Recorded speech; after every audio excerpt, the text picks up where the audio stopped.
And we're back with another tutorial. We've got a little bit to do in this episode. Hopefully we can get everything done so that we can actually be testing our NPC. But let's get right into it. First thing we'll do is go over to our NPCs folder inside of our blueprints. And let's open up NPC_mission giver. So let's start over here at give missions. So this is the child blueprint class. And every time we refer to something in the parent, such as refresh dialog and start conversation, that is fine. We can talk up to the parent, but the parent can't talk down to the child. In this case, we need to call give missions in the parent, but it only exists in the child. So what we're going to do is delete this event here. And for you, it should look like it's empty, like so. Then we're going to go back over the test map, open up NPC_base. We're going to right click, custom event, give missions, compile and save. And the event on this side is going to be empty. It only exists so that we can call a copy of it down in the child. And where we need to put that is at the end of end conversation. So start conversation throws us back into this script. Then once we're done with all of this script to do with dialogue, we need to send end conversation back into the mission giver. So let's right click and type in give missions and plug that in to the end of enable input. And that's all we really need to do in NPC_base. Now back over to NPC_mission giver, let's right click and type in give missions. And we want event give missions. So now we're overriding that event, but that event didn't have anything anyway, so that's fine. But we need to add a little bit more script here. To start with, we do not want to be giving missions if the missions have already been given. So let's copy give missions up here, give missions not and the branch, copy that, paste it down here. So we will check to see if the missions have been given. And then another thing we'll need to check for is prerequisites. This is going to come up a bit later, but trust me on these, I'll explain as we get further down the line. So for prerequisites, we just need to drag in that boolean. We don't need a not boolean, and we can plug that straight into the branch. On second thought, let's do prerequisites first. So we're going to check to see if prerequisites have been met. And if prerequisites have been met, then we're going to check that the missions haven't already been given. So that's how event give missions is going to look. Next up, we need to get our mission notify, and set that up out of false here so that we are giving the missions if the missions haven't been given. But if they have been given, then we're just going to move on to mission notify, remembering that we're always going to be coming through this event, so we always need to be checking things. So while we're on this side of the graph, another thing we'll need to do, if we come back over to NPC_base, we don't need to do anything, but we need to make a reference. So over here is our in conversation script. When we're chatting to the NPC, we will be progressing dialogue as if it was this script. So for that script, we need the beginning of this interact script, remembering that we're overriding the interact script inside of our mission giver.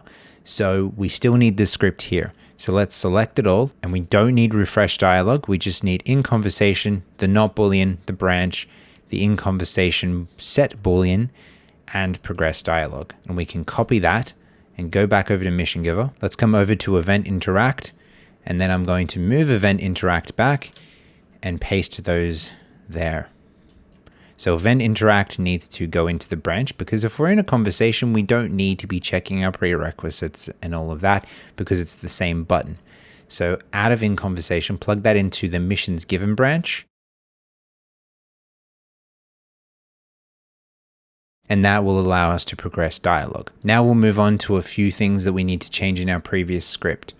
If we come over to our event give missions and follow it along, at the end you can see mission notify with an add node. So because we're coming through multiple times on this pass, there is a chance that in cases where you have already completed the missions, they'll be added to this array twice. In order to avoid duplicates in an array, instead of add, we're going to get rid of that, drag out of mission notify and type in add, and then select add unique, which means that if it already exists, it's not going to be added again.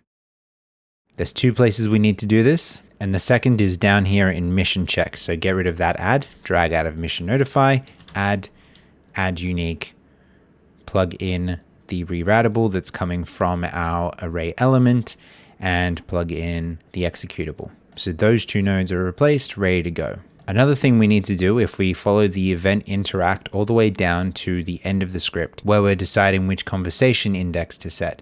So in this case, we need to add a start conversation to the end of conditions met over here, because we have a start conversation for when we've set conversation index 1. We have one for conversation index 3, but we don't have one for conversation index 2 if we stop at this conditions met. So just copy start conversation and paste that there.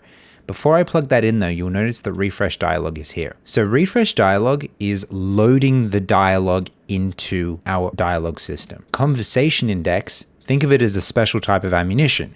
So conversation index picks the type of ammunition, refresh dialog loads the ammunition, and start conversation fires the conversation off, which means that you might be able to see a potential problem here where we've picked our type of ammunition at conversation index 3, but we haven't loaded it up. So let's make some room there and copy refresh dialog and plug that in there. So this refresh dialog is specifically for conversation index 3. We are sending conversation index 3 into the dialog system. We need to do the same over here. We need a refresh dialog next to this start conversation. So if our conditions haven't been met, meaning that we haven't completed the mission, so we're just going from conversation index 2, then we plug false into there. We refresh dialog, we start conversation. So this conversation index setter has its own.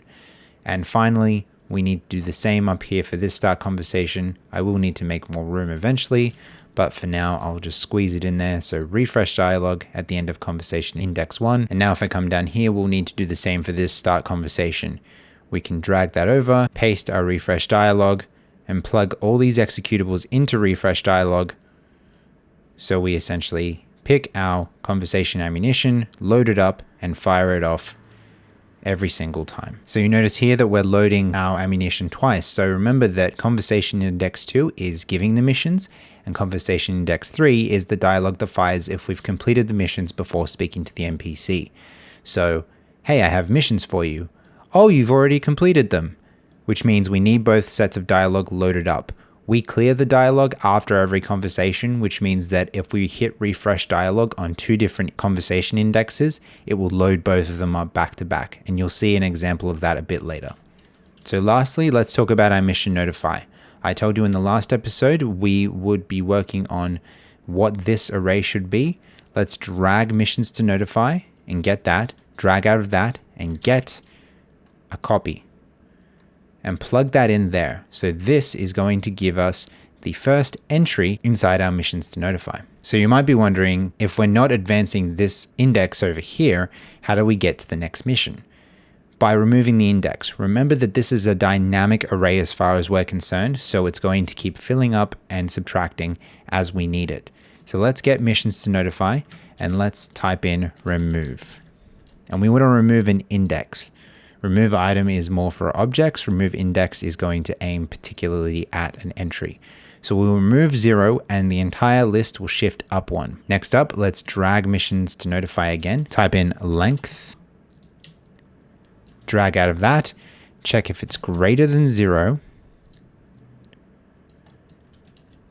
And if it is greater than 0, grabbing a branch there, then we're going to fire off a delay. And that delay is going to be the same time as our notification animation. And the reason we want it to be like that is so that we can fire this off again. So this event is called mission notify. We'll right click and type in mission notify.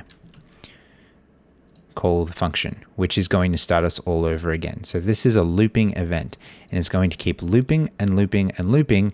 But every time it loops, it's going to rip one off the list. It's going to cross it off essentially, which means that we'll just get the one at the top of the list. Then it will be notified. It will get removed. We'll check if there's anything else in the list. And if there is, we'll wait 5 seconds and fire the event off until we've done everything. So let's compile and save that. Now over to the test map. Let's drag in an NPC underscore mission giver. And notice over in the right under default, that we have prerequisite index, missions to give, and NPC index. NPC index is referring to our dialog system. We'll just make that 1 because we haven't got dialog for any other NPCs at the moment. We will go to missions to give. We'll hit the plus sign 3 times and let's type in 0, 1, 2. Remembering our array of missions starts at 0.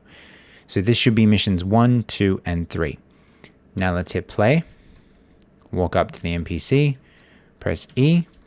We enter the conversation. He gives us our missions because there were no prerequisites. And then if I press E again, we fade back in. We get story mission 1. Then after 5 seconds, we get story mission 2. And then after 5 seconds, we'll get story mission 3. So our missions have been given by the NPC. We're going to leave it there for today. And in the next episode, we'll look at prerequisites and cleaning up a little more of this script.